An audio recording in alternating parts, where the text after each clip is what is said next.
ವಾರಕ್ಕೊಂದು ಕಥೆ ಕಥಾಸರಣಿ. ಪ್ರಿಯ ಕೇಳುಗರೆ, ಇಂದು ಕೇಳೋಣ ಕಥೆ ಅದೃಷ್ಟದ ತಟ್ಟೆ.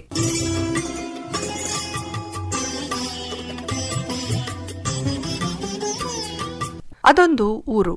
ಅಲ್ಲಿ ಎತ್ತರದ ಬೆಟ್ಟದ ಮೇಲ್ಭಾಗದಲ್ಲಿ ಶಿವನ ದೇವಾಲಯವಿತ್ತು. ಬೆಟ್ಟದ ಮೆಟ್ಟಲುಗಳನ್ನು ಹತ್ತಿ ಶಿವನ ದೇವಾಲಯಕ್ಕೆ ಹೋಗಬೇಕಿತ್ತು. ಬಹಳ ಹಳೆಯ ಕಾಲದ ದೇವಾಲಯ. ಅಲ್ಲಿ ಒಂದು ಪುಷ್ಕರಣಿ ಇದ್ದು ಬಂದ ಭಕ್ತರು ಅದರಲ್ಲಿ ಸ್ನಾನ ಮಾಡಿ ಶಿವನನ್ನು ಪೂಜಿಸಿ ಬೇಡಿಕೊಂಡರೆ ಇಷ್ಟಾರ್ಥಗಳು ನೆರವೇರುತ್ತದೆ ಎಂಬ ನಂಬಿಕೆ ಬಹಳ ಕಾಲದಿಂದಲೂ ಪ್ರಚಲಿತವಿತ್ತು. ಹೀಗಾಗಿ ವಿಶೇಷ ತಿಂಗಳಗಳಾದ ಶ್ರಾವಣ ಮಾಸ, ಕಾರ್ತಿಕ ಮಾಸದ ದಿನಗಳಲ್ಲಿ ಹಾಗೂ ಸೋಮವಾರ, ಶಿವರಾತ್ರಿ ಸಮಯದಲ್ಲಿ ಜನರು ಜಾತ್ರೆಯಂತೆ ಸೇರುತ್ತಿದ್ದರು. ಇನ್ನು ಕೆಲವರು ಬಹಳ ದೂರದಿಂದ ಕಾವಡಿ ತೆಗೆದುಕೊಂಡು ಬರುತ್ತಿದ್ದರು. ದೇವಸ್ಥಾನದ ಮುಂದೆ ಭಕ್ತರ ಸಂಖ್ಯೆ ತುಂಬಿರುತ್ತಿತ್ತು. ಹೀಗೆ ಒಂದು ಸಾರಿ ಶ್ರಾವಣ ಮಾಸ ಬಂದಿತು. ಭಕ್ತಾದಿಗಳು ಕಾವಡಿ ಹೊತ್ತುಕೊಂಡು ದೇವರ ದರ್ಶನ ಮಾಡಲು ಬಂದರು. ಶಿವ ಪಂಚಾಕ್ಷರಿ ಮಂತ್ರವನ್ನು ಜಪಿಸುತ್ತಾ ದೇವಾಲಯದ ಮುಂದೆ ನಿಂತಿದ್ದರು. ಆಕಾಶದಲ್ಲಿ ಜೋರಾಗಿ ಮಿಂಚು ಬಂದಿತು. ಮಿಂಚಿನೊಂದಿಗೆ ಒಂದು ಚಿನ್ನದ ತಟ್ಟೆ ಬಂದು ಶಿವನ ದೇವಾಲಯದ ಮುಂದೆ ಬಂದು ಕೂತಿತು. ಭಕ್ತರು ಆಶ್ಚರ್ಯದಿಂದ ಚಿನ್ನದ ತಟ್ಟೆಯನ್ನು ಆಸೆ ಕಣ್ಣಿನಿಂದ ನೋಡುತ್ತಿದ್ದರು. ಆಗ ಅಶರೀರವಾಣಿ ಬಂದಿತು. ಅದು ಯಾರು ಶಿವನ ನಿಜವಾದ ಭಕ್ತರೋ ಅವರು ಬಂದು ಚಿನ್ನದ ತಟ್ಟೆಯನ್ನು ತೆಗೆದುಕೊಳ್ಳಿ ಎಂದು ಹೇಳಿತು. ಎಲ್ಲರೂ ಅಶರೀರವಾಣಿಯನ್ನು ಕೇಳಿಸಿಕೊಂಡರು ಹಾಗೂ ಎಲ್ಲರೂ ಆ ಚಿನ್ನದ ತಟ್ಟೆ ತಮಗೆ ಸಿಗುವುದು ಎಂದು ಮನಸ್ಸಿನಲ್ಲಿ ಅಂದುಕೊಂಡಿದ್ದರು. ಹೀಗೆ ಅಂದುಕೊಳ್ಳುತ್ತಾ ಕೆಲವರು ಚಿನ್ನದ ತಟ್ಟೆಯ ಮುಂದೆ ಬಂದು ನಿಂತರು.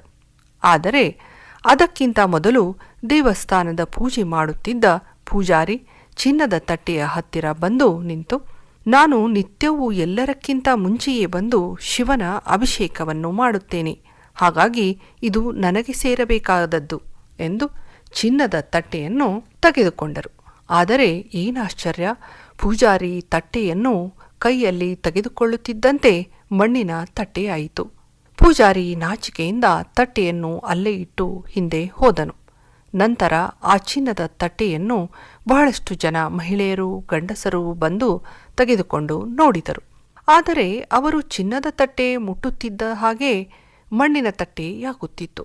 ಸ್ವಲ್ಪ ಹೊತ್ತಿಗೆ ಈ ವಿಚಾರವನ್ನು ತಿಳಿದು ಆ ಊರಿನ ರಾಜ ಬಂದನು.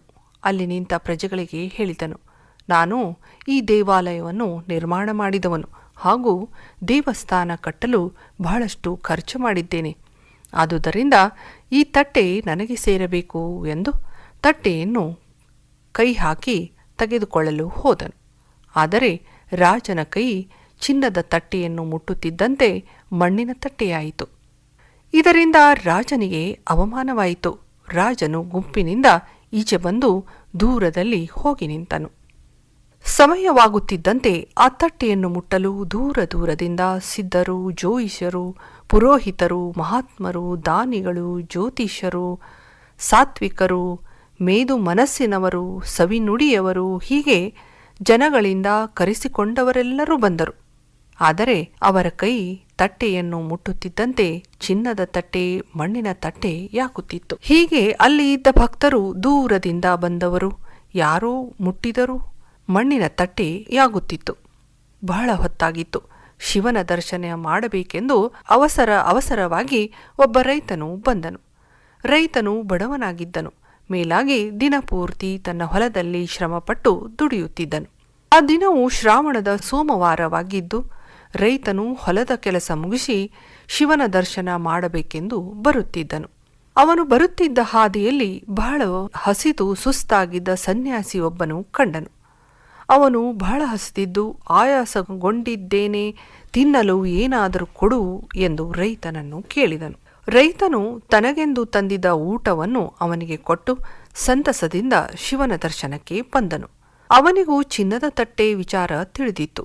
ಆದರೆ ಅವನು ಅದರ ಬಗ್ಗೆ ಯೋಚಿಸಲೂ ಇಲ್ಲ. ಶಿವನ ದರ್ಶನಕ್ಕೆ ಬಂದವನು ಆಲಯದ ಸುತ್ತ ಭಕ್ತಿಯಿಂದ 3 ಪ್ರದಕ್ಷಿಣೆ ಹಾಕಿ ಶಿವನಿಗೆ ನಮಸ್ಕಾರ ಮಾಡಿ ತನ್ನ ಮನೆಗೆ ಹೊರಟನು. ಆಗ ಅಲ್ಲಿ ನಿಂತಿದ್ದ ಗುಂಪಿನಿಂದ ಒಬ್ಬರು ಕೂಗಿ, ರೈತನನ್ನು ಕರೆದು ನಿಲ್ಲಿಸಿದರು ಮತ್ತು ಅವನಿಗೆ ನೋಡಲು ಎಲ್ಲರೂ ಬಂದು ಆ ಚಿನ್ನದ ತಟ್ಟೆಯನ್ನು ಮುಟ್ಟಿ ತೆಗೆದುಕೊಳ್ಳಲು ಹೇಳಿದರು. ಆದರೆ ಚಿನ್ನದ ತಟ್ಟೆ ಮಣ್ಣಿನ ತಟ್ಟೆ ಆಗುತ್ತಿದೆ. ನೀನು ಬಂದು ಅದನ್ನು ತೆಗೆದುಕೊಂಡು ನೋಡು, ನೀನೇ ಶಿವನ ನಿಜವಾದ ಭಕ್ತನಿರಬಹುದು ಎಂದರು. ರೈತನು ತನ್ನನ್ನು ಜನಗಳೆಲ್ಲ ತನಗೆ ಹಾಸ್ಯ ಮಾಡುತ್ತಿದ್ದಾರೆ ಎಂದುಕೊಂಡು ಹಾಗೆಯೇ, ಅಯ್ಯೋ ನಾನೆಂಥ ಶಿವಭಕ್ತ, ಹೊಲದಲ್ಲಿ ದುಡಿಯುವುದು, ತಿನ್ನುವುದು, ಮಲಗುವುದು, ನಿತ್ಯ ಕಾಯಕ ನನ್ನದು ಇಷ್ಟೇ. ಎಂದಾದರೂ ಅಪರೂಪಕ್ಕೆ ವಿಶೇಷ ದಿನಗಳಲ್ಲಿ ಶಿವನ ದರ್ಶನಕ್ಕೆ ಬರುತ್ತೇನೆ ಅಷ್ಟೇ. ನನ್ನದು ಎಂಥ ಭಕ್ತಿಯೂ ಅಲ್ಲ. ಹೀಗಿರುವಾಗ ನಾನೆಂಥ ಶಿವಭಕ್ತನಾಗಲು ಸಾಧ್ಯ ಎಂದುಕೊಂಡು ಚಿನ್ನದ ತಟ್ಟೆ ಮುಟ್ಟುವ ಮನಸ್ಸು ಮಾಡಲಿಲ್ಲ. ಆದರೆ ಶಿವಾಲಯದಲ್ಲಿದ್ದ ಉಳಿದ ಭಕ್ತರೆಲ್ಲರೂ ರೈತನನ್ನು ತಡೆದು ನಿಲ್ಲಿಸಿ, ನೀನು ಯಾಕೆ ಹಾಗೆ ಹೋಗುವೆ? ನೀನೊಬ್ಬನು ಬಂದಿದ್ದಿ, ಆ ಚಿನ್ನದ ತಟ್ಟೆಯನ್ನು ಮುಟ್ಟಿ ಬಿಡು ನೋಡೋಣ ಎಂದರು. ಅವರೆಲ್ಲರೂ ಅಷ್ಟು ಒತ್ತಾಯ ಮಾಡಿದಾಗ, ನಾನೊಬ್ಬನು ಚಿನ್ನದ ತಟ್ಟೆಯನ್ನು ಮುಟ್ಟದಿದ್ದರೆ ತಪ್ಪಾಗುತ್ತದೆ ಹಾಗೂ ಮಹಾದುರಂಕಾರಿ ಎಂದುಕೊಳ್ಳುತ್ತಾರೆ ಎಂದು ಅವನು ಚಿನ್ನದ ತಟ್ಟೆಯ ಹತ್ತಿರ ಬಂದನು.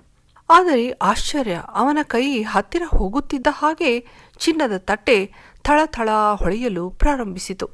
ಅವನ ಕೈಯಲ್ಲಿ ಎತ್ತಲು ಅದು ಶುದ್ಧವಾದ ಚಿನ್ನದ ತಟ್ಟೆಯಾಯಿತು. ಜನರೆಲ್ಲ ಆಶ್ಚರ್ಯದಿಂದ ಮೂಕ ವಿಸ್ಮಿತರಾದರು. ಅವರೆಲ್ಲರೂ ರೈತನಿಗೆ ಶಿವಭಕ್ತ ರೈತ, ಶಿವಭಕ್ತ ರೈತ ಎಂದು ಜೈಕಾರ ಹಾಕಿ ಅಭಿನಂದಿಸಿದರು. ಅಲ್ಲಿದ್ದವರೆಲ್ಲ, ಅಣ್ಣ ರೈತ ಬಂಧುವೆ, ನೀನು ಯಾವ ದೇವರ ಪೂಜೆ ಮಾಡುತ್ತೀ? ನಮಗೆ ಅದನ್ನು ತಿಳಿಸು ಎಂದರು. ಅದಕ್ಕೆ ರೈತನು, ನಾನು ಭಕ್ತಿಯಿಂದ ಒಂದು ದಿನವೂ ದೇವರ ಪೂಜೆ ಮಾಡುವುದಿಲ್ಲ. ಹಗಲು ರಾತ್ರಿ ಹೊಲದಲ್ಲಿ ದುಡಿಯುತ್ತೇನೆ, ಮನೆಯಲ್ಲಿ ಊಟ ಮಾಡುತ್ತೇನೆ, ನಿದ್ರಿಸುತ್ತೇನೆ.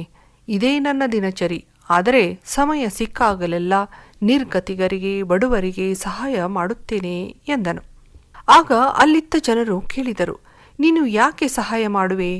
ನನಗೆ ಅವರ ಮುಖದಲ್ಲಿ ಸಂತಸ ನೋಡಿ ನನ್ನ ಮನಸ್ಸಿಗೆ ತುಂಬ ಆನಂದ ಸಿಗುತ್ತದೆ. ಅಲ್ಲದೆ ಶಿವನು ನನ್ನ ಬಗ್ಗೆ ತುಂಬ ಖುಷಿಯಾಗಿದ್ದಾನೆ ಎಂದು ನನಗೆ ಅನಿಸುತ್ತದೆ. ಆದುದರಿಂದ ನಾನು ನಿರ್ಗತಿಕರು, ಬಡವರು, ಹಸಿದವರನ್ನು ಕಂಡರೆ ಇಷ್ಟಪಡುತ್ತೇನೆ. ಅವರಿಗೆ ನನ್ನ ಕೈಲಾದ ಸಹಾಯ ಮಾಡುತ್ತೇನೆ ಎಂದನು ರೈತನು.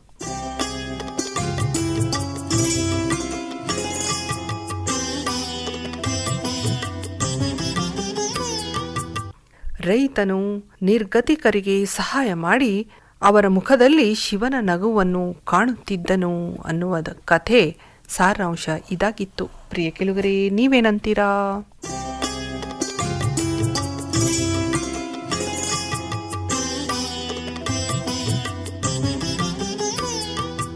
ಇದುವರೆಗೆ ಅದೃಷ್ಟದ ತಟ್ಟೆ ಕಥೆ ಕೇಳಿದಿರಿ.